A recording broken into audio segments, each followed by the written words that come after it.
আজ চাপাডাঙ্গা কলেজ পাড়ায় স্বর্গীয় বিজেপি নেতা গোরাচাঁদ চক্রবর্তী স্মৃতির উদ্দেশ্যে ওনার পুত্র গণেশ চক্রবর্তী ওনার অসুস্থ মা সবিতা চক্রবর্তীর নির্দেশ মতো গরিব দুঃখী মানুষদের কম্বল বিতরণ করলেন। এই মহতী অনুষ্ঠানে ওনার পরিবারের সদস্যরা উপস্থিত ছিলেন এবং উপস্থিত ছিলেন বিজেপির লড়াকু নেতা মনসা রামসানা, অশোক কুমার খা, কৃষ্ণপদ কোলে সহ বিশিষ্টজনেরা।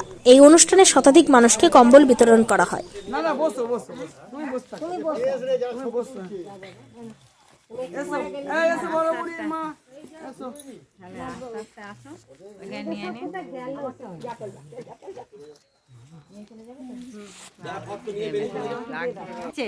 আমি দিয়ে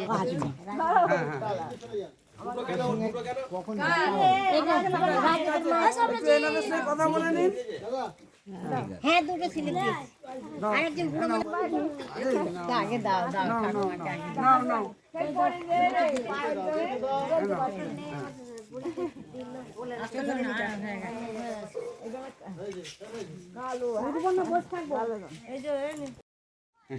কম্বল পেয়েছি। কে দিল কম্বল?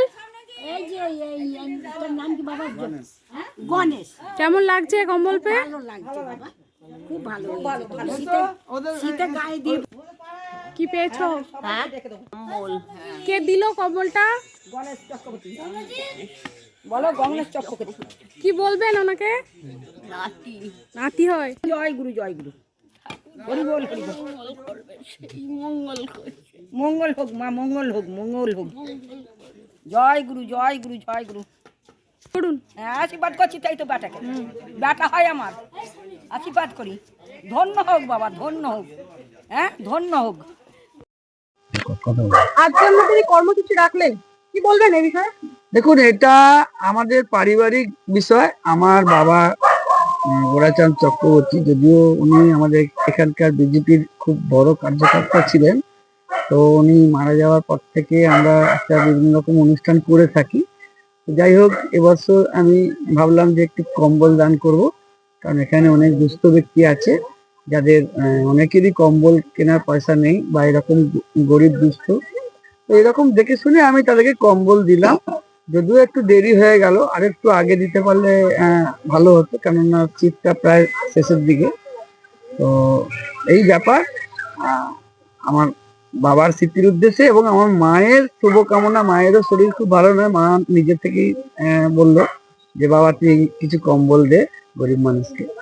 মায়ের কথা শুনেই আমি এটা করি।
Maya